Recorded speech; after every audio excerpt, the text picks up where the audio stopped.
이거 뭐하는 년이야? 여기가 어딘 줄 알고! 계집이 혼자서 뭐 할 수 있을 것 같아? 여기 깡패섬이야! 당신들이야말로 내가 누군지 모르나 본데. 소탕 작전 시작합니다. 해군도 포기한 깡패섬 지금 바로 참교육 시작합니다. 구독, 좋아요, 알림 설정은 영상을 제작하는데 큰 힘이 됩니다. 오늘은 어느 지역에서 어떤 일을 하면서 듣고 계신가요? 댓글에 듣는 곳 댓글로 남겨주시면 감사하겠습니다. 대위 접근 불가합니다. 무전기 속 목소리가 파도 소리에 섞여 들렸다. 윤설이는 상륙정 갑판 위에서 쌍안경을 내리고 군복의 어깨 계급장이 비바람에 젖어 무겁게 눌려 있었다.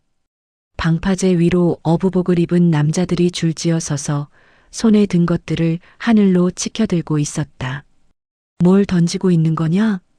돌입니다. 대위. 포탄이 아니라 그냥 돌멩이요. 바람이 상륙정을 뒤로 밀어내는 힘이 느껴졌다. 엔진이 거슬러 올라가려 하지만 파도가 더 세다.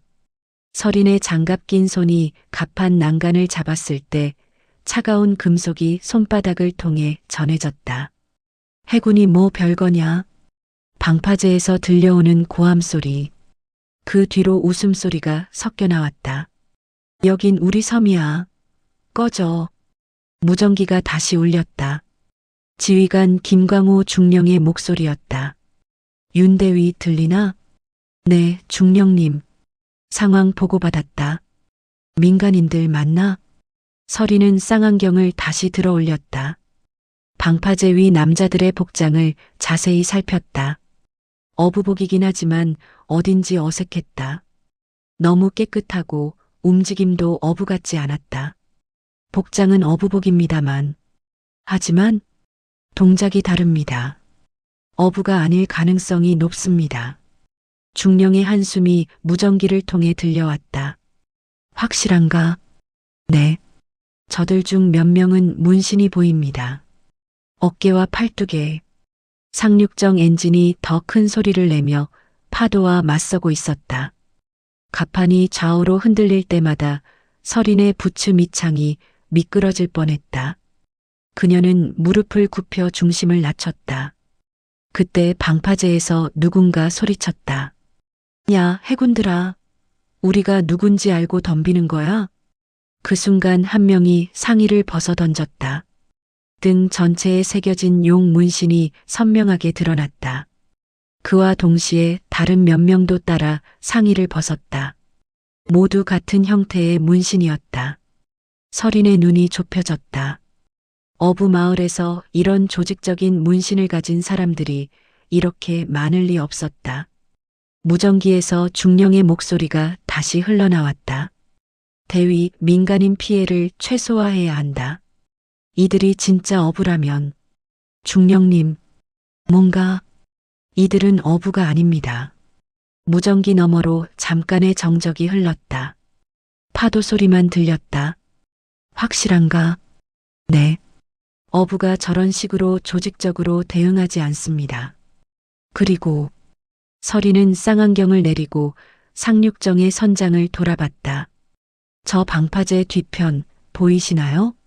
뭐가요? 검은색 SUV 세대. 어부 마을에 저런 차가 왜 있겠습니까? 선장이 고개를 끄덕였다. 중령의 목소리가 무겁게 들려왔다. 철수한다. 중령님? 더는 민간인 피해를 늘릴 수 없다. 공식적인 강제 진입은 불가하다. 설인의 손이 무전기를 더 세게 쥐었다. 장갑 너머로 플라스틱의 딱딱한 감촉이 전해졌다. 하지만 저들이 조폭이라면 그래도 마찬가지다. 확실한 증거 없이는 강제 진입할 수 없어. 상부 명령이야. 방파제에서 또 다른 고함이 들려왔다. 도망가라. 이 바다는 우리 거야. 돌멩이 몇 개가 상륙정 근처 바다에 떨어져 물보라를 일으켰다. 선장이 조타실로 다가갔다.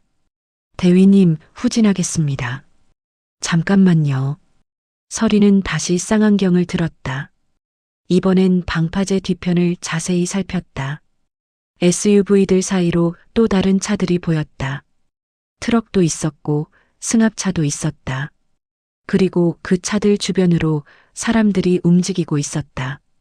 저기요. 선장이 돌아봤다. 저 차들 말입니다.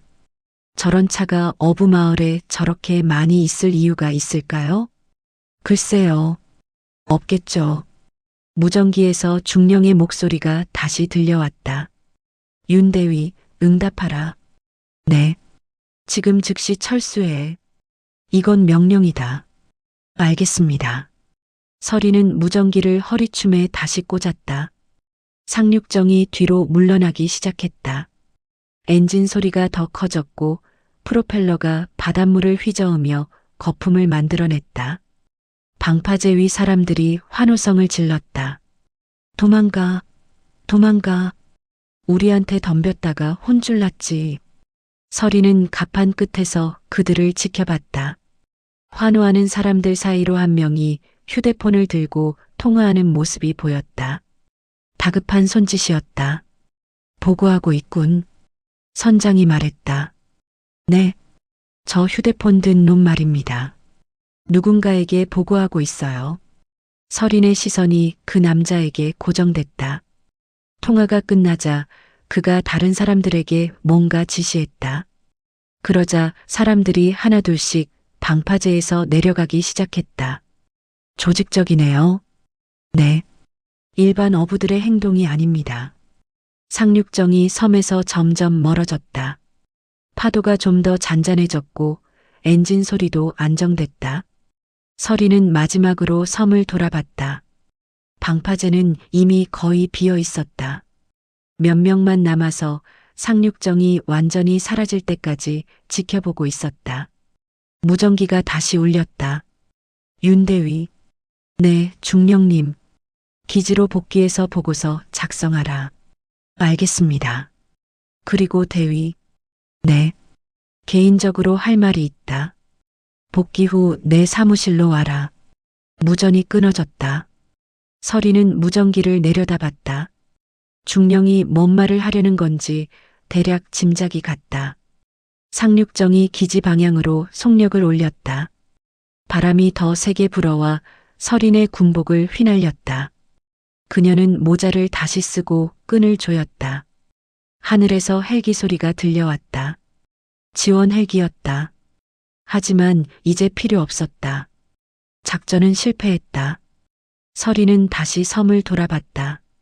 이미 작은 점으로만 보였다. 하지만 그녀의 눈엔 여전히 방파제 위 사람들의 모습이 선명했다. 저들이 뭘 숨기고 있는 걸까요? 선장이 물었다. 모르겠어요. 하지만 분명한 건 서린의 목소리가 바람에 섞여 들렸다. 저들은 어부가 아니에요. 헬기가 상륙정 위를 지나갔다. 프로펠러 소리가 점점 멀어져 갔다. 바다는 다시 파도 소리만 남았다. 서리는 갑판 난간에 팔을 기대고 바다를 내려다봤다. 짠바람이 얼굴을 스쳤다. 그녀의 계급장이 햇빛에 반짝였다. 무전기에서 기지 관제탑의 목소리가 들려왔다. 해군 501호, 귀향 중인가? 네, 귀향 중입니다. 차간 예정 시간은 30분 후입니다. 상륙정의 엔진 소리가 바닷바람과 함께 멀어져 갔다. 새벽 4시에 바다는 검었다. 낡은 어선 한 척이 엔진을 끄고 조용히 부두로 접근했다. 윤설이는 작업복 차림으로 선수에 서서 어둠 속 부두를 살폈다. 여기서 내려주세요. 어부 강두식이 고개를 끄덕였다. 그의 손이 밧줄을 부두 기둥에 감으면서 거친 밧줄이 나무와 부딪히는 소리가 났다. 서리는 가방을 어깨에 메고 부두로 올라섰다. 발밑으로 젖은 나무 판자에 차가운 감촉이 전해졌다. 부두에 내린 순간 바닷바람이 작업복을 휘감았다. 짠 냄새와 함께 썩은 그물 냄새가 코끝을 스쳤다. 어선이 다시 바다로 나가면서 물소리가 점점 멀어졌다. 서리는 가방에서 작은 송신기를 꺼내 허리춤에 고정했다. 붉은 LED가 한 번 깜빡이며 신호를 확인했다. 이제 완전히 혼자였다. 부두 끝에서 발소리가 들려왔다. 2명이다. 서리는 그물더미 뒤로 몸을 숨기고 상황을 살폈다. 깡패 둘이 휘파람을 불며 순찰을 도는 모습이 보였다. 오늘 밤도 조용하네. 그럼 좋은 거지. 보스가 신경질 내지 않으니까. 그들의 목소리가 가까워졌다. 서리는 숨을 죽이고 기다렸다. 작업복의 거친 천이 피부에 닿는 감촉이 생생했다. 해군 군복과는 전혀 다른 질감이었다. 깡패들이 그물더미 앞을 지나갔다.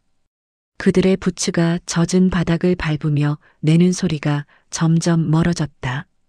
서리는 몇 분 더 기다린 후 조심스럽게 몸을 일으켰다. 부두에서 마을로 이어지는 길은 가로등이 거의 없었다. 몇 개 안 되는 불빛이 어둠을 희미하게 밝히고 있었다. 서리는 가방을 다시 메고 천천히 걸었다. 잠깐. 뒤에서 목소리가 들려왔다. 서린의 발걸음이 멈췄다. 심장박동이 빨라지는 것을 느꼈지만 표정은 변하지 않았다. 언니, 어디서 왔어? 서린이 뒤돌아봤다. 아까 그 깡패 둘이 다시 돌아와 있었다. 하나는 키가 크고 다른 하나는 뚱뚱했다. 둘 다 20대 후반으로 보였다. 일자리 구하러 왔어요. 일자리? 이런 새벽에? 키 큰 깡패가 한 걸음 다가왔다. 그의 입에서 술 냄새가 났다. 어선 타봤어? 네. 어디서? 부산에서요. 서리는 짧게 대답했다. 미리 준비해둔 신분이었다. 부산의 한 수산업체에서 일했다는 설정으로 서류도 준비되어 있었다. 뚱뚱한 깡패가 서린 주변을 돌며 위아래로 훑어봤다. 언니, 아주 죽이는데? 이런 곳에 혼자 와도 돼? 일만 하면 돼요. 일만? 키 큰 깡패가 웃었다. 그 웃음소리에 뭔가 불쾌한 기운이 섞여 있었다. 여기 일이 쉽지 않을 텐데. 특히 언니 같은 예쁜 여자는. 서리는 아무 말하지 않았다. 시선을 바닥으로 돌리고 조용히 기다렸다.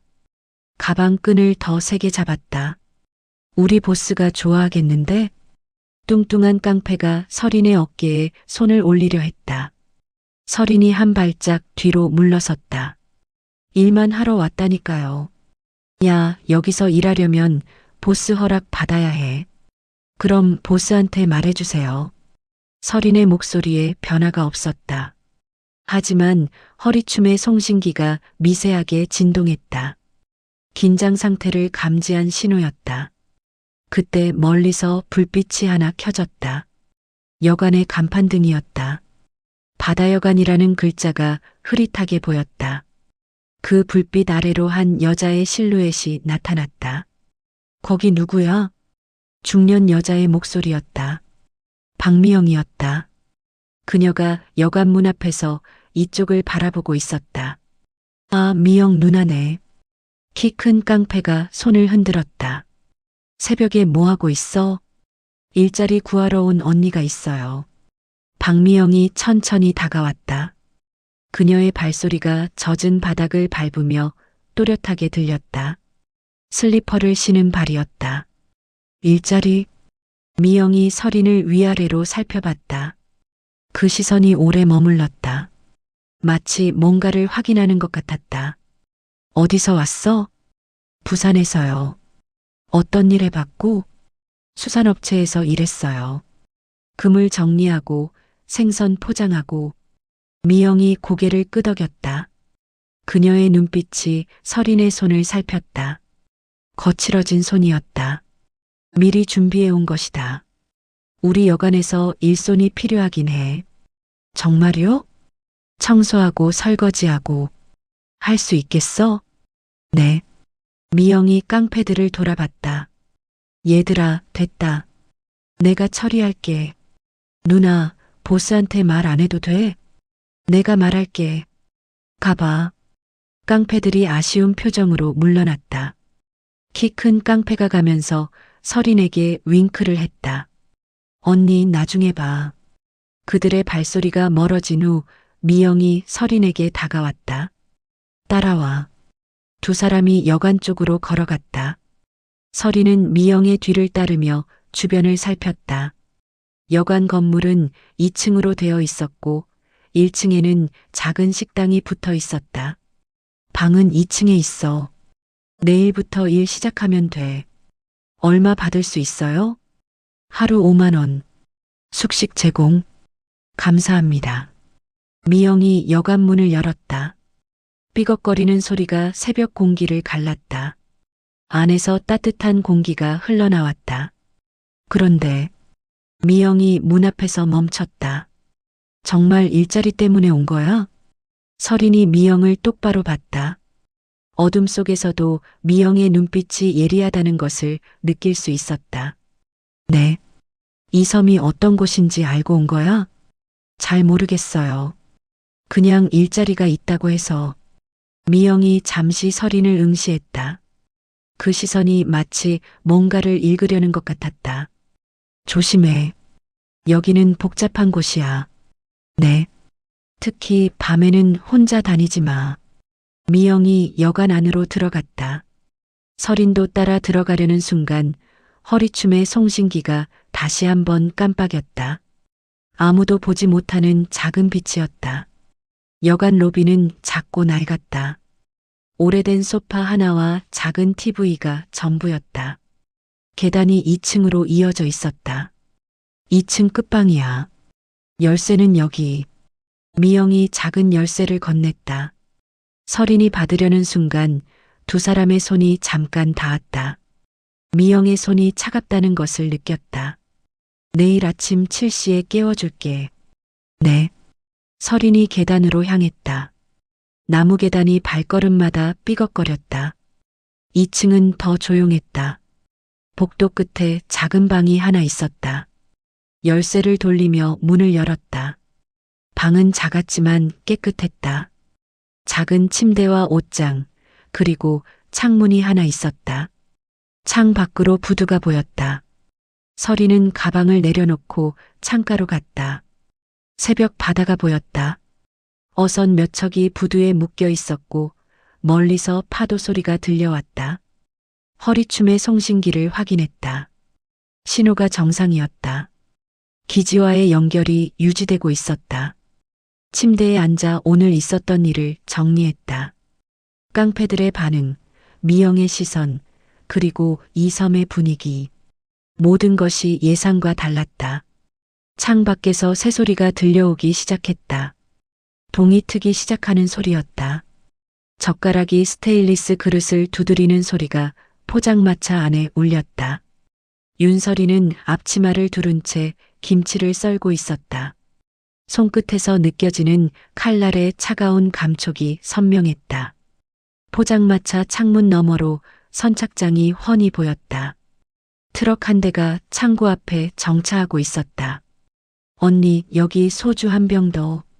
테이블에 앉은 깡패가 빈 병을 흔들었다. 서린은 고개를 끄덕이고 냉장고에서 소주를 꺼냈다. 병목을 잡는 순간 차가운 유리가 손바닥을 통해 전해졌다. 어제 온 사람이지? 다른 테이블의 남자가 물었다. 40대 중반으로 보이는 그의 팔에는 용 문신이 새겨져 있었다. 네. 어디서 일해봤다고? 부산에서요. 서린은 병따개로 소주병을 따면서 대답했다. 뚜껑이 떨어지는 작은 소리가 나무 바닥에 퍼졌다. 남자가 서린을 위아래로 훑어봤다. 그 시선이 오래 머물렀다. 부산 어디? 남포동 쪽이요. 아, 거기 알지. 수산시장 근처? 네. 대화가 이어지는 동안 서린은 계속 손을 움직였다. 김치를 접시에 담고 젓가락을 정리하고 테이블을 닦았다. 하지만 눈은 창문 밖을 주시하고 있었다. 트럭에서 사람들이 내렸다. 4명이었다. 모두 작업복을 입고 있었지만 움직임이 일반 노동자와 달랐다. 너무 경계심이 많았다. 언니, 소주를 마시던 깡패가 서린을 불렀다. 뭐 하고 있어? 자꾸 방만 봐. 아, 죄송해요. 처음 와서.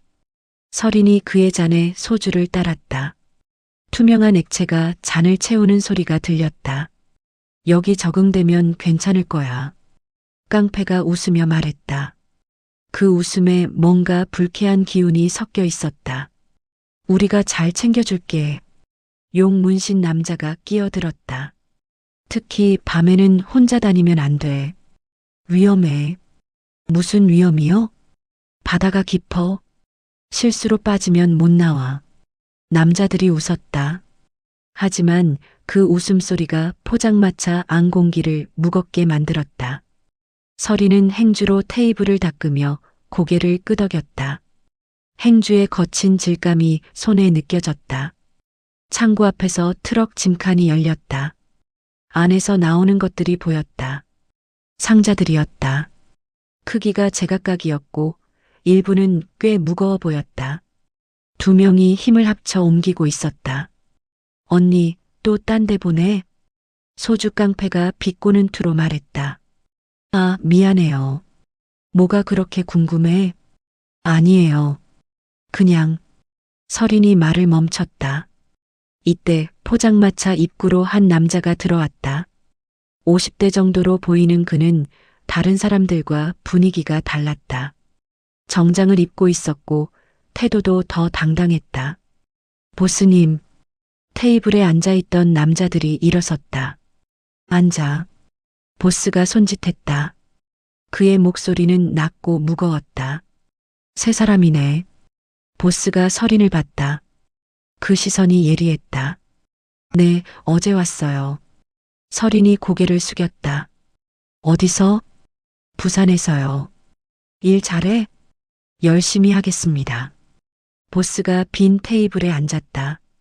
의자를 끄는 소리가 바닥에 울렸다. 소주 한 잔. 서린이 잔을 가져다 놓고 소주를 따랐다. 보스의 손이 잔을 잡는 순간 그의 손목에 있는 금시계가 빛을 반사했다. 이 섬 어때? 조용하고 좋아요. 조용해? 보스가 웃었다. 그 웃음에는 뭔가 차가운 것이 섞여 있었다. 여기가 조용한 곳은 아닌데. 다른 남자들도 웃었다. 서리는 아무 말하지 않고 고개만 끄덕였다. 창밖에서 트럭 엔진이 시동을 걸었다. 굵은 디젤 엔진 소리가 포장마차까지 들려왔다. 서린의 시선이 그쪽으로 향했다. 언니, 보스의 목소리가 낮게 깔렸다. 뭘 자꾸 보는 거야? 서린의 손이 잠깐 멈췄다. 행주를 쥔 손에 힘이 들어갔다. 죄송해요. 처음이라. 처음이면 더 조심해야지. 보스가 소주잔을 입에 댔다. 삼키는 소리가 정적 속에서 유난히 크게 들렸다. 여기서 일하려면 규칙이 있어. 네. 첫째, 보고 들은 건 입 밖에 내지 마. 네. 둘째, 밤에는 혼자 돌아다니지 마. 네. 셋째, 보스가 잠시 멈췄다. 그의 눈이 서린을 똑바로 봤다. 이상한 사람 만나면 바로 신고해. 이상한 사람이요? 경찰이나 다른 섬 사람들. 서린의 심장 박동이 빨라졌다. 하지만 표정은 변하지 않았다. 네, 알겠습니다. 창밖에서 트럭이 출발했다. 바퀴가 자갈을 밟으며 내는 소리가 점점 멀어졌다. 그와 함께 창고 앞이 다시 조용해졌다.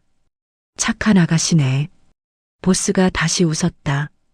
잘하면 돈도 더 줄 수 있어. 감사합니다. 대신 실수하면. 보스가 말을 끝내지 않았다.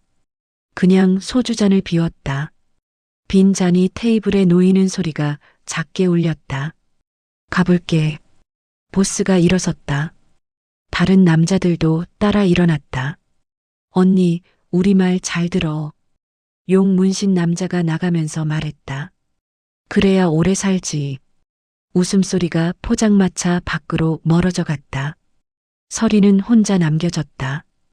빈 잔들을 치우며 서리는 창 밖을 다시 봤다. 보스와 남자들이 검은색 SUV에 타고 있었다. 차가 시동을 걸면서 배기가스가 뒤로 나왔다. SUV가 떠난 후 선착장은 다시 조용해졌다. 어선 몇 척이 물에 떠 있고 파도가 부두를 치는 소리만 들렸다. 서리는 행주로 테이블을 닦으며 오늘 본 것들을 정리했다. 트럭의 시간, 창고의 위치, 보스의 얼굴, 모든 것이 머릿속에 기록되고 있었다. 해가 지기 시작했다. 포장마차 안이 점점 어두워졌다. 형광등을 켜야 할 시간이었다. 그때 허리춤에서 작은 진동이 느껴졌다. 송신기였다. 누군가 신호를 보내고 있었다.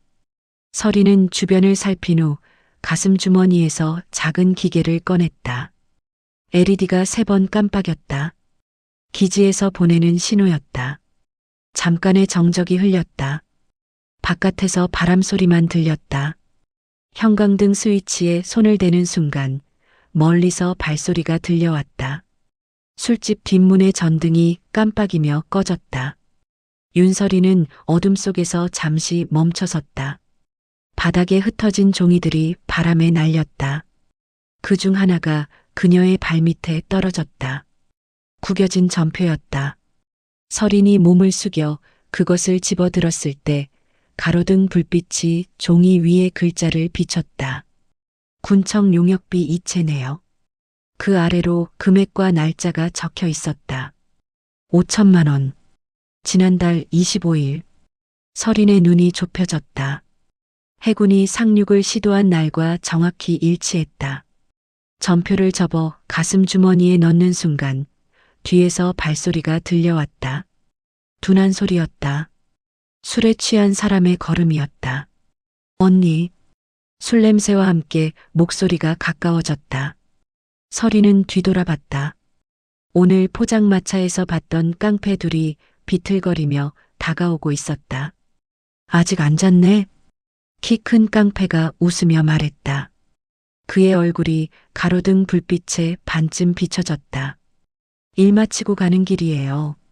서리는 차분하게 대답했다. 허리춤의 송신기가 미세하게 진동하는 것을 느꼈다. 긴장 상태를 감지한 신호였다. 보스가 부른다는데 무시해? 뚱뚱한 깡패가 한 걸음 더 다가왔다. 그의 숨에서 강한 알코올 냄새가 났다. 보스가요? 응. 예쁜 아가씨 한번 보고 싶다고. 키 큰 깡패가 서린의 팔을 잡으려 했다. 서린이 한 발짝 뒤로 물러났다. 지금은 늦었으니까 내일. 지금이야. 뚱뚱한 깡패가 서린의 반대편을 막아섰다. 술집 뒷문과 골목길 사이가 차단되었다. 길 막지 마세요. 서린의 목소리가 낮아졌다. 그 순간 가로등 불빛이 다시 깜빡였다. 잠깐의 어둠이 골목을 덮었다. 여기서 일하려면 보스 비위 맞춰줘야 해. 키 큰 깡패가 다시 팔을 내밀었다. 서린이 그의 손목을 피하며 옆으로 움직였다. 저 지금 가야 해요. 어딜 가? 여관으로요. 여관? 미영이네? 뚱뚱한 깡패가 웃었다. 미영이는 우리 편이야. 걱정 마. 골목 안 공기가 무거워졌다. 바람이 멈춘 것 같았다. 서린의 손이 허리춤으로 향했지만 무기는 없었다. 민간인 신분으로는 무기를 소지할 수 없었다. 언니, 우리 말 안 들을 거야? 키 큰 깡패의 목소리에 짜증이 섞였다. 아니에요. 내일 가겠다고. 내일은 늦어. 보스가 지금 부른다고. 그가 서린의 손목을 잡았다. 젖은 장갑의 감촉이 불쾌했다. 서린이 손목을 빼려 했지만 그의 힘이 생각보다 셌다. 놔주세요. 안 놔줘. 따라와. 그때 뚱뚱한 깡패가 서린의 어깨에 손을 올렸다. 술 냄새가 더 진해졌다. 서린의 몸이 경직됐다. 가로등이 다시 깜빡였다. 불안정한 전력이었다. 왜 이렇게 예민해? 키 큰 깡패가 서린의 얼굴을 가까이서 들여다봤다. 혹시 다른 남자 있어? 그런 게 아니에요. 그럼 뭐야? 서린이 대답하지 않았다. 그 침묵이 골목 안을 더 조용하게 만들었다. 멀리서 파도 소리만 들렸다. 뚱뚱한 깡패가 서린의 뒤로 돌아섰다. 포위된 상황이었다. 언니, 우리가 무서워? 아니에요. 그럼 왜 손이 떨려? 서린이 자신의 손을 내려다봤다. 떨리지 않고 있었다. 하지만 그들은 뭔가 다른 것을 보고 있는 것 같았다. 떨리지 않아요. 거짓말. 여기 봐. 키 큰 깡패가 서린의 턱을 손가락으로 들어 올리려 했다. 서린이 고개를 돌렸다. 만지지 마세요. 왜? 더러워? 그냥 싫어요. 그 순간 뚱뚱한 깡패가 서린의 허리를 감싸려 했다. 서린의 몸이 반사적으로 움직였다. 그녀의 팔꿈치가 그의 명치를 쳤다. 뚱뚱한 깡패가 뒤로 밀려나며 벽에 부딪혔다. 그 소리가 골목에 울렸다. 야, 이년이. 키 큰 깡패가 주먹을 들어 올렸다. 하지만 서린이 더 빨랐다. 그녀의 손이 그의 팔목을 잡고 비틀었다. 관절기 동작이었다. 아! 그의 비명이 밤 공기를 갈았다. 서린이 그의 팔을 놓자 그는 무릎을 꿇었다. 손목을 부여잡고 신음했다. 뭐야, 이 여자 뭐야? 뚱뚱한 깡패가 벽에서 일어나려 했지만 복부를 맞은 충격으로 제대로 일어서지 못했다. 서린은 그들을 내려다봤다. 표정에 변화가 없었다. 다음엔 조심하세요. 그녀가 돌아서려는 순간 키 큰 깡패가 바닥에서 소리쳤다. 아, 너 뭐야? 어디서 배웠어? 서린이 멈췄다. 실수였다. 너무 전문적으로 움직였다. 일반인이라면 이렇게 정확한 관절기를 쓸 수 없었다. 그냥 예전에 배웠어요. 뭘 배웠는데? 뚱뚱한 깡패가 일어나며 소리쳤다. 태권도요. 태권도로 저런 게 가능해? 두 사람이 서로 눈을 마주봤다. 의심하는 눈빛이었다. 보스한테 얘기해야겠어. 키 큰 깡패가 손목을 만지며 말했다. 이상한 여자야. 서린의 심장 박동이 빨라졌다. 하지만 표정은 여전히 평온했다. 별로 이상할 게 없어요. 여자도 자기 몸은 지켜야죠. 자기 몸 지키기? 뚱뚱한 깡패가 코웃음을 쳤다. 우리가 뭘 하려고 했는데? 그냥 무서웠어요. 서린의 목소리가 조금 떨렸다. 일부러 만든 떨림이었다. 무서워서 저렇게 했어? 네. 잠시 정적이 흘렀다. 가로등이 다시 깜빡였다. 그 순간의 어둠 속에서 서린이 전표를 확인했다. 아직 가슴 주머니에 있었다. 그래도 보스한테는 얘기할 거야. 키 큰 깡패가 일어서며 말했다. 이상한 여자라고. 알겠어요. 서린이 고개를 끄덕였다. 그럼 저 갈게요. 그녀가 골목을 빠져나가려 할 때 뚱뚱한 깡패가 다시 소리쳤다. 아, 너 정체가 뭐야? 서린이 뒤돌아봤다. 일자리 찾으러 온 사람이에요. 일자리? 네. 그럼 내일부터 조심해. 키 큰 깡패가 경고했다. 우리가 지켜볼 거야. 서린은 아무 말하지 않았다. 그냥 고개를 끄덕이고 골목을 나섰다. 바람이 다시 불기 시작했다. 가로등 불빛이 서린의 그림자를 길게 느렸다. 뒤에서 두 깡패의 목소리가 들렸다. 저 여자 뭔가 이상해. 응, 보통 여자가 아니야. 서린은 걸음을 멈추지 않았다. 여관까지의 거리가 멀게 느껴졌다. 허리춤의 송신기가 다시 진동했다. 위험 상황이 끝났음을 알리는 신호였다. 하지만 서린은 알고 있었다. 진짜 위험은 이제 시작이라는 것을.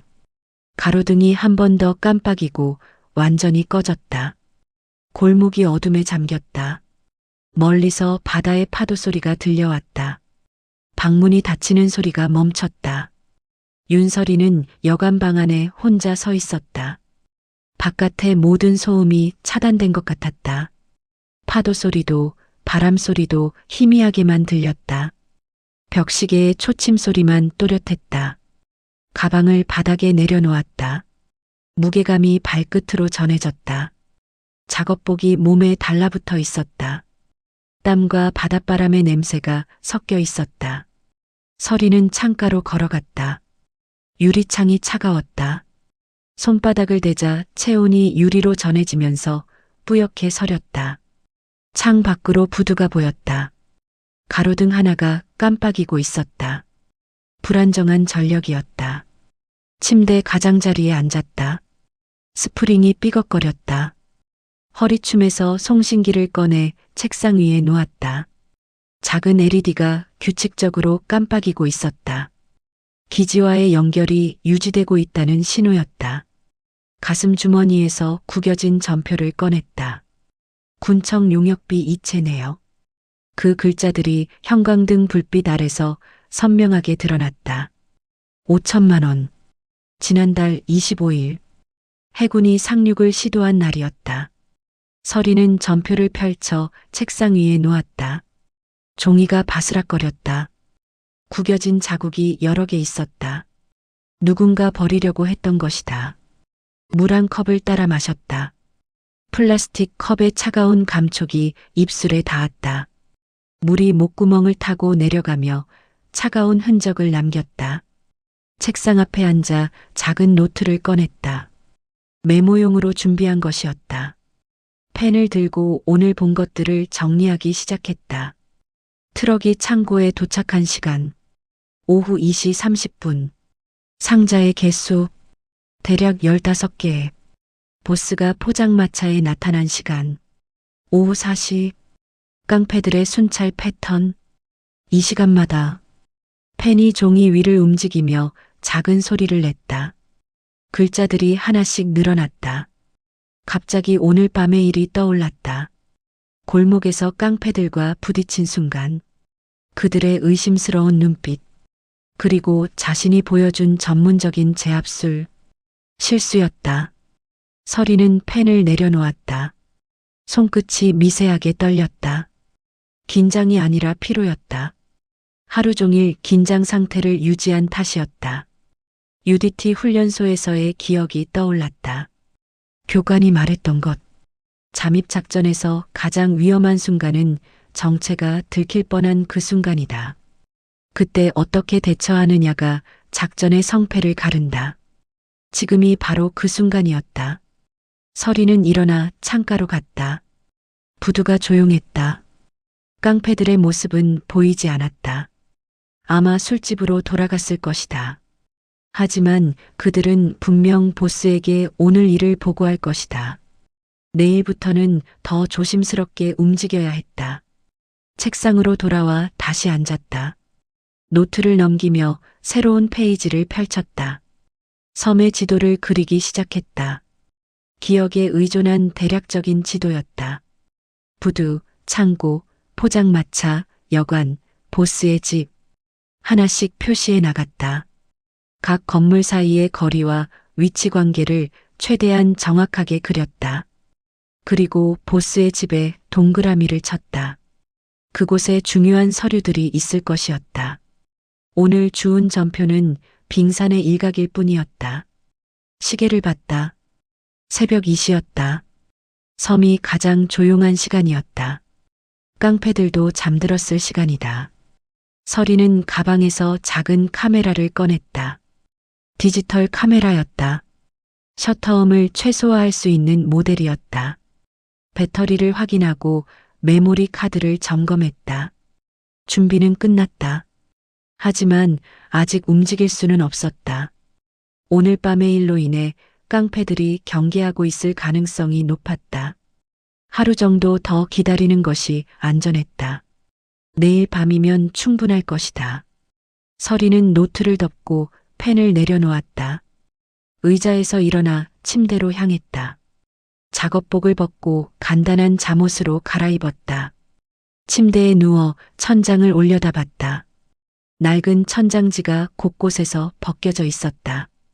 형광등이 미세하게 떨리고 있었다. 바깥에서 바람 소리가 들려왔다. 파도가 방파제에 부딪히는 소리도 함께였다. 규칙적인 리듬이었다. 마치 심장박동 같았다. 서리는 눈을 감았다. 하지만 잠들지는 않았다. 내일의 계획을 머릿속으로 정리하고 있었다. 포장마차에서 평소대로 일하며 깡패들의 움직임을 파악한다. 보스의 하루 일과를 관찰한다. 밤이 되면 그의 집에 잠입한다. 서류를 찾아 사진으로 기록한다. 증거를 확보한 후 기지에 송신한다. 간단한 계획이었다. 하지만 실행하기는 쉽지 않을 것이다. 특히 오늘 일 때문에 더욱 위험했다. 그때 창밖에서 자동차 소리가 들려왔다. 서린이 일어나 창가로 갔다. 검은색 SUV 한 대가 부두로 들어오고 있었다. 헤드라이트가 어둠을 가르며 움직였다. 차가 창고 앞에 정차했다. 문이 열리고 몇 명이 내렸다. 거리가 멀어 얼굴은 보이지 않았지만 그들의 움직임이 급해 보였다.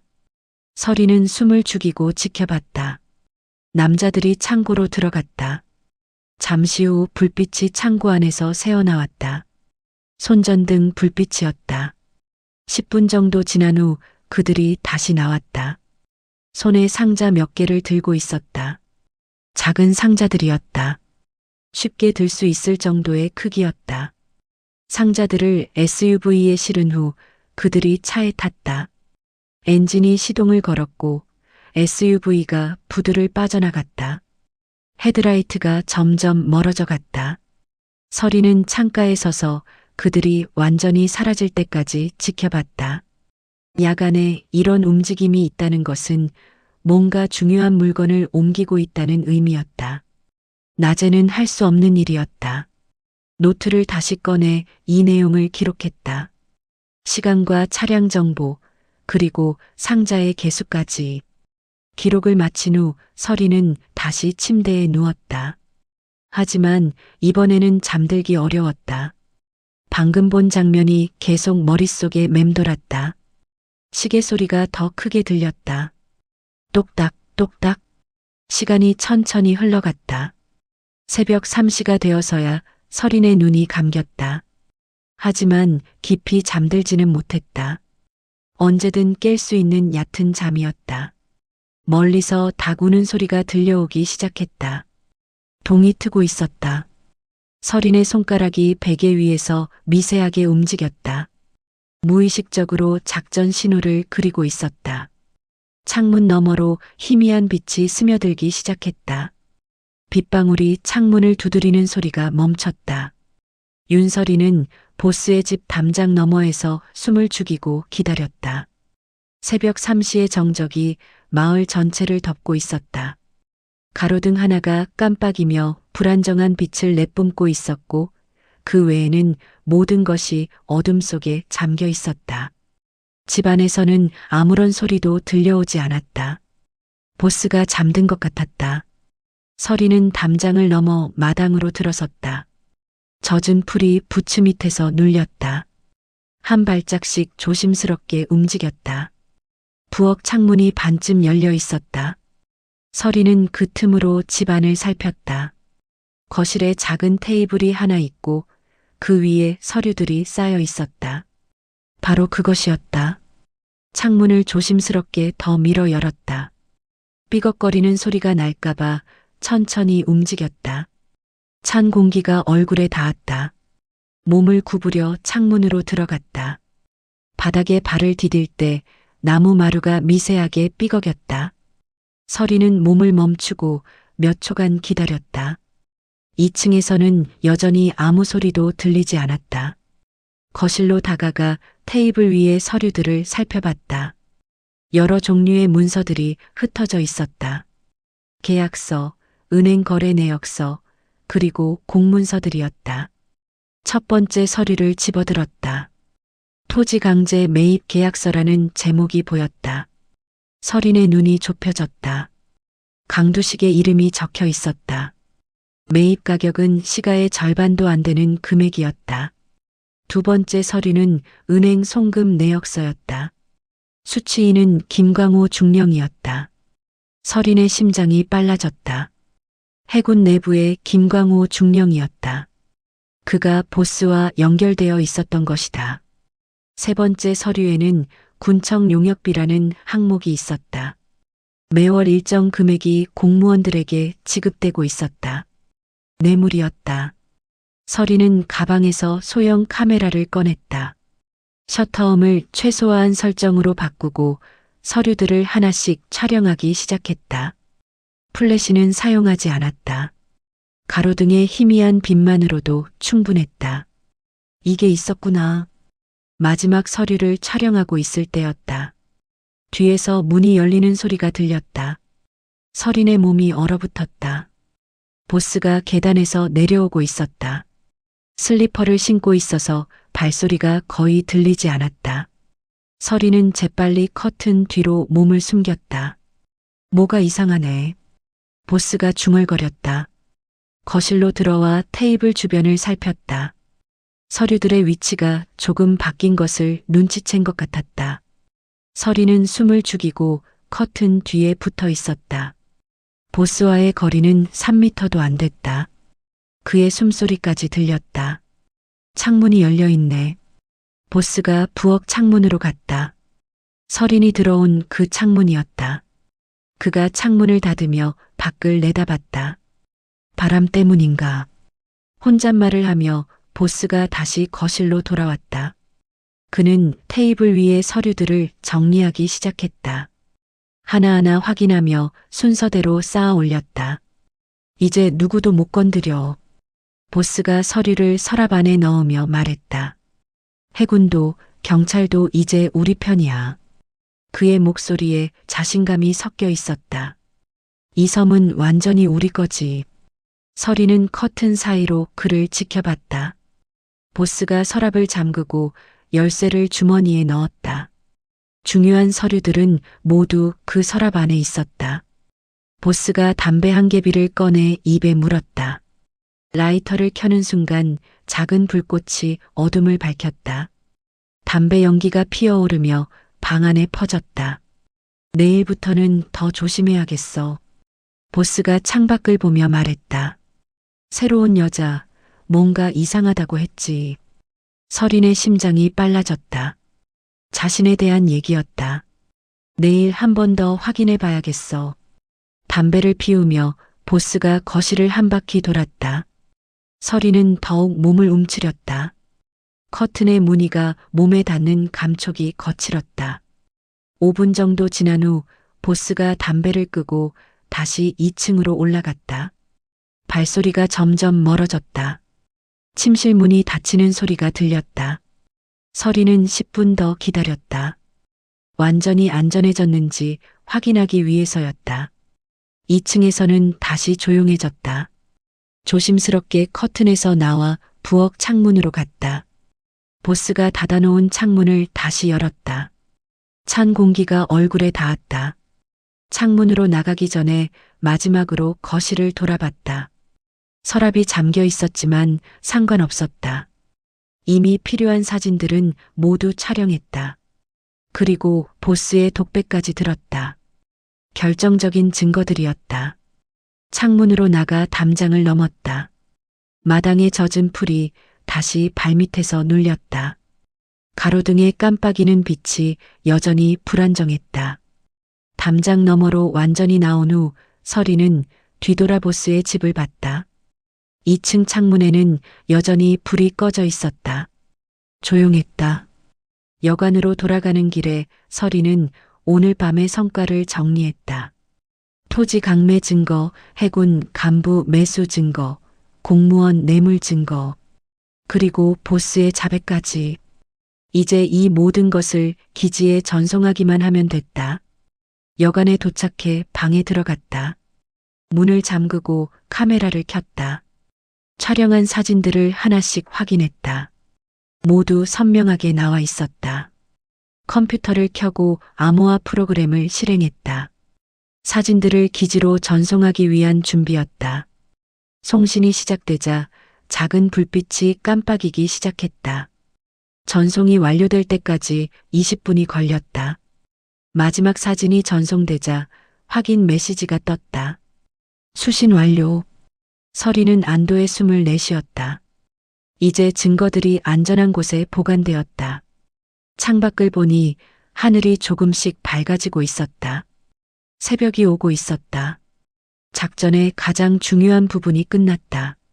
하지만 아직 섬을 떠날 수는 없었다. 보스가 의심하고 있다는 것을 확인했기 때문이다. 평소처럼 행동하며 기회를 봐야 했다. 침대에 누워 천장을 올려다봤다. 형광등이 미세하게 떨리고 있었다. 피로감이 몰려왔지만 잠들 수는 없었다. 몇 시간 후면 다시 포장마차에서 일해야 했다. 아무 일 없었던 것처럼 바깥에서 새소리가 들려오기 시작했다. 새로운 하루가 시작되고 있었다. 서린의 눈이 감기기 직전 허리춤의 송신기에서 짧은 진동이 느껴졌다. 헬기 소리가 섬하늘을 가르며 멀어져 갔다. 윤서리는 여관 창가에서 그 소리를 들었다. 새벽 6시였다. 평소보다 이른 시간에 헬기가 지나간 것이 이상했다. 부두 쪽을 내려다보니 사람들이 움직이고 있었다. 깡패들이었다. 평소와 다른 급한 움직임이었다. 허리춤의 송신기에서 진동이 울렸다. 기지에서 보내는 신호였다. 서리는 기계를 확인했다. 짧은 문자가 떠 있었다. 영장 발부. 1시간 내 상륙. 마침내 때가 왔다. 서리는 빨리 옷을 갈아입고 1층으로 내려갔다. 박미영이 주방에서 아침 준비를 하고 있었다. 그녀의 움직임이 평소보다 조심스러워 보였다. 언니, 일찍 일어나셨네요. 응. 바빠서. 미영의 목소리가 차가웠다. 뭔가 알고 있는 것 같았다. 언니. 서린이 다가가며 말했다. 혹시 이상한 일 있었어요? 이상한 일? 미영이 손을 멈추고 서린을 봤다. 그 시선이 예리했다. 헬기 소리 들었어요? 새벽에. 들었어. 왜 그런 걸까요? 미영이 대답하지 않았다. 대신 서린에게 더 가까이 다가왔다. 그리고 작은 목소리로 속삭였다. 여기서 나가는 게 좋겠어. 네. 오늘은 위험해. 서린의 심장이 빨라졌다. 미영이 뭔가 알고 있었다. 무슨 말이에요? 보스가 어젯밤부터 이상해. 사람들을 다 불러 모았어. 미영의 손이 서린의 팔을 잡았다. 차가운 손이었다. 언니가 뭘 했든 상관없어. 하지만 지금은 숨어 있어야 해. 그때 밖에서 트럭 소리가 들려왔다. 엔진이 급하게 시동을 거는 소리였다. 서린이 창가로 가서 밖을 봤다. 검은색 SUV 2대와 트럭 1대가 부두에서 빠져나가고 있었다. 보스와 깡패들이 섬을 떠나려 하고 있었다. 도망가고 있네요. 서린이 중얼거렸다. 뭐라고? 아무것도 아니에요. 서린은 가방에서 작은 봉투를 꺼냈다. 어젯밤 촬영한 사진들을 프린트한 것이었다. 복사본이었다. 언니, 이거 받아주세요. 뭐야? 나중에 누군가 오면 주세요. 경찰이나 해경이. 미영이 봉투를 받아들었다. 무겁지 않았지만 중요한 것이 들어있다는 걸 직감했다. 이게 뭔데? 진실이에요.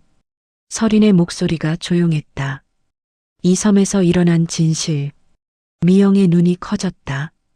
그녀도 이미 많은 것을 알고 있었던 것이다. 언니도 알고 있었죠? 뭘? 보스가 뭘 했는지, 주민들한테 뭘 했는지. 미영이 고개를 끄덕였다. 그 순간 그녀의 어깨가 떨렸다. 무서워서 말 못했어. 강두식 아저씨처럼 당할까봐. 이제 괜찮아요. 서린이 미영의 어깨에 손을 올렸다. 곧 끝날 거예요. 밖에서 다시 헬기 소리가 들려왔다. 이번에는 더 가까웠다.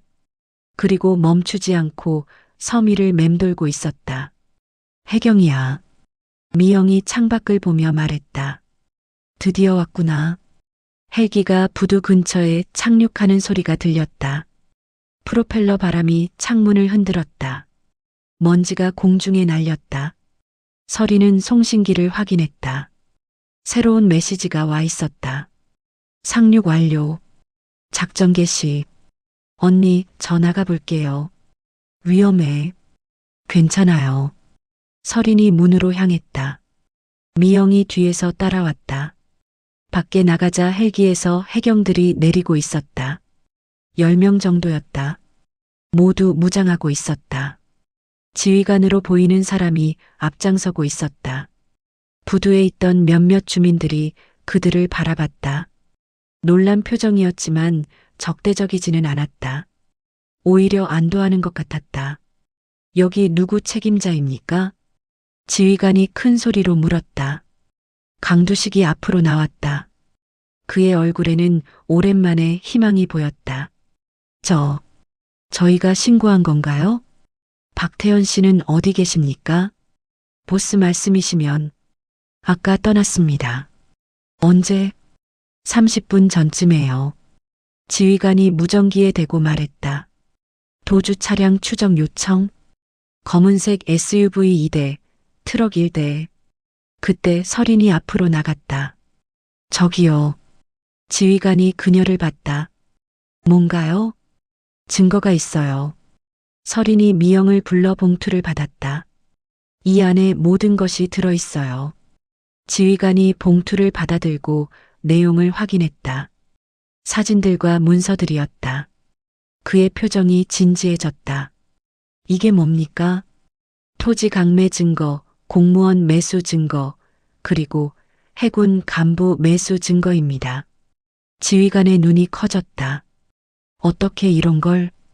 어젯밤에 보스 집에서 찾았어요. 주변이 조용해졌다. 주민들도 해경들도 모두 서린을 바라봤다. 그 순간 공기가 멈춘 것 같았다. 당신은 누구십니까? 지휘관이 물었다. 윤서린 대위. 해군 UDT입니다. 서린이 가슴에서 신분증을 꺼내 보였다. 해군 장교 신분증이었다. 주민들이 웅성거렸다. 강두식이 놀란 표정으로 서린을 봤다. 대위님이셨어요? 네. 잠입수사였습니다. 그때 멀리서 자동차 소리가 들려왔다. 하지만 도망가는 소리가 아니었다. 다가오는 소리였다. 저들이 돌아오나? 해경 중 한 명이 말했다. 하지만 나타난 것은 보스의 차가 아니었다. 해경 순찰선에서 내린 다른 해경들이었다. 그들이 수갑을 찬 사람들을 끌고 오고 있었다. 보스와 깡패들이었다. 도주하다가 체포했습니다. 순찰선에서 온 해경이 보고했다. 보스가 서린을 봤다. 그의 얼굴에는 분노와 당황이 섞여 있었다. 2년이 해군이었어? 증거도 충분히 확보했고 현행범도 체포했습니다. 지휘관이 무전기에 대고 보고했다. 서린은 보스를 똑바로 봤다. 그리고 조용히 말했다. 증거는 말이 많지 않아요. 보스가 뭔가 소리치려 했지만 해경이 그의 입을 막았다. 주민들이 하나둘 모여들었다. 강두식, 박미영, 그리고 다른 주민들. 모두의 얼굴에 안도감이 스며들고 있었다. 아침 햇살이 부두를 비추기 시작했다. 구름 사이로 새어나온 빛이 바다를 황금색으로 물들였다. 서리는 하늘을 올려다봤다. 헬기가 다시 이륙 준비를 하고 있었다. 보스와 깡패들을 본토로 이송하기 위해서였다. 대위님, 강두식이 다가왔다. 고맙습니다. 아니에요. 당연한 일이었어요. 우리가 다시 살 수 있게 됐어요. 그의 목소리가 떨렸다. 하지만 기쁨의 떨림이었다. 서리는 아무 말하지 않았다. 그냥 고개를 끄덕였다. 바람이 바다에서 불어왔다. 더 이상 짠내만이 아니었다. 자유의 냄새가 섞여 있었다. 헬기가 이륙하면서 바람이 더 세게 불었다. 서린의 머리카락이 흩날렸다. 바다가 반짝이기 시작했다. 햇빛이 바다 위에 흩어지기 시작했다. 윤설이는 부두 끝에 서서 트럭이 사라지는 것을 지켜봤다. 보스와 깡패들을 실은 차량이 점점 작아져 갔다. 배기가스가 하얀 연기로 피어오르다가 바람에 흩어졌다. 이제 정말 끝이었다. 주민들이 하나둘 흩어지고 있었다. 강두식이 마지막으로 설인에게 인사를 하고 갔다. 깊게 고개를 숙이는 그의 뒷모습이 멀어져 갔다. 박미영도 여관으로 돌아갔다. 그녀가 셔터를 올리는 소리가 들렸다. 철판이 말리며 내는 끼익 소리였다. 설이는 혼자 남았다. 해경들은 이미 철수했고 섬은 다시 원래의 조용함을 되찾아가고 있었다. 부두에서 모래사장으로 내려갔다. 발밑으로 부드러운 모래가 느껴졌다. 작업복을 입은 채로 걷고 있는 자신이 어색했다. 이제 더 이상 위장할 필요가 없었다. 물가에 도착해 멈춰섰다. 파도가 발 앞까지 밀려왔다가 다시 빠져나갔다. 규칙적인 리듬이었다. 며칠 동안 긴장 속에 살았던 것이 믿어지지 않을 만큼 평온했다. 부츠를 벗었다. 끈을 풀고 하나씩 벗어 모래 위에 놓았다. 양말도 벗었다. 맨발이 모래에 닿는 순간 차가운 감촉이 전해졌다. 한 걸음 앞으로 나아갔다. 파도가 밀려와 발끝을 적셨다. 바닷물이 차갑지만 불쾌하지 않았다. 오히려 상쾌했다. 바다를 바라봤다. 수평선까지 푸른 물결이 이어져 있었다. 몇 일 전 상륙정에서 바라봤던 그 바다였다. 하지만 지금은 전혀 다른 기분이었다. 더 이상 적대적이지 않았다. 허리춤에서 송신기를 꺼냈다. 작은 기계였지만 며칠 동안 생명줄 역할을 했던 것이다. LED가 여전히 깜빡이고 있었다. 아직 기지와 연결되어 있었다. 무전기도 꺼냈다. 스위치를 켜자 지직거리는 소음이 들렸다. 윤설인 대위, 보고드립니다. 잠시 후 김광호 중령의 목소리가 들려왔다. 수고했소, 대위. 작전 완료했습니다. 알겠다. 복귀 준비해라. 네. 무전기를 끄려다가 멈췄다. 뭔가 더 말하고 싶었지만 적절한 단어가 떠오르지 않았다. 그냥 스위치를 껐다. 송신기와 무전기를 모래 위에 놓고 바다를 다시 봤다. 파도가 계속 밀려왔다. 그 소리가 마음을 진정시켰다. 바람이 바다에서 불어왔다. 작업복이 바람에 펄럭였다. 며칠 동안 입었던 옷이었지만 이제는 낯설게 느껴졌다. 진짜 자신이 아닌 가면 같았다. 물속으로 한 걸음 더 들어갔다. 발목까지 물이 찼다. 차가운 바닷물이 피로를 씻어내는 것 같았다. 하늘을 올려다봤다. 구름이 느리게 움직이고 있었다. 햇빛이 구름 사이로 새어나와 바다를 비췄다. 물결이 반짝였다. 그때 휴대폰이 진동했다. 문자 메시지였다. 기지에서 온 것이었다. 복귀 시간 확인 요청. 설이는 휴대폰을 보다가 다시 주머니에 넣었다. 아직 조금 더 있고 싶었다. 이런 평온을 언제 다시 느낄 수 있을지 모르기 때문이었다. 물에서 나와 모래 위에 앉았다. 다리를 쭉 뻗고 바다를 바라봤다. 파도가 모래에 부딪히며 하얀 거품을 만들어냈다. 그 거품이 스며들며 사라졌다. 멀리서 갈매기 울음소리가 들렸다. 몇 마리가 바다 위를 날고 있었다. 자유로운 모습이었다. 아무런 제약도 없이 날아다니는 그들이 부러웠다. 작업복의 주머니에서 강두식이 그려준 지도를 꺼냈다. 구겨진 종이였다. 섬의 위치와 중요한 장소들이 표시되어 있었다.